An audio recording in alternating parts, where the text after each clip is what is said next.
Echolalia, echolalia, echolalia. Hello again, Peter Marino from The Healing Beat.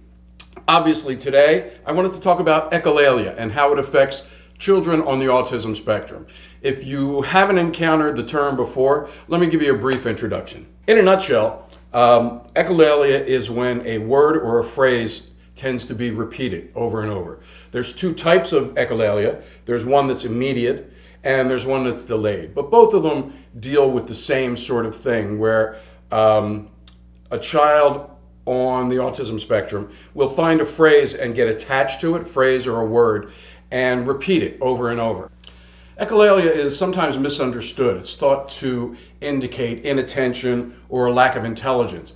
And it's actually been proven that it can be really the opposite and can even lead to developing original language. The reasons that someone might use echolalia on the autism spectrum could be to buy time. And the way I relate to it is I'm still trying to learn Italian, trying to teach myself. So when someone asks me a question in Italian, what I will do is then repeat the question either in my head or aloud to be able to identify what's being said to me and what an appropriate response is. This can be the same thing for somebody on the autism spectrum using echolalia. Immediate echolalia will happen if the child is listening to some music or watching a video and picks up on a line there that they'll tend to really latch onto and want to repeat. Much like the word echolalia. Once I learned that word, I was saying it all the time.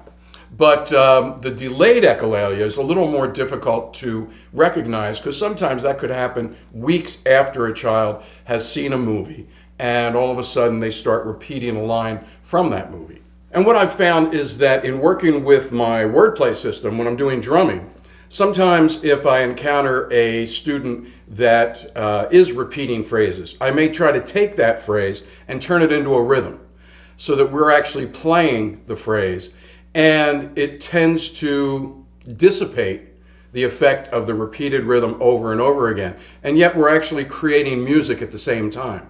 So as an example, this is actually the first rhythm I teach any group I work with.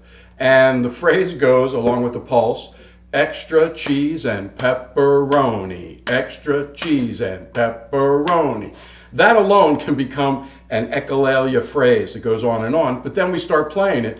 Extra cheese and pepperoni, extra cheese, pepperoni, extra cheese, pepperoni, extra cheese and pepperoni.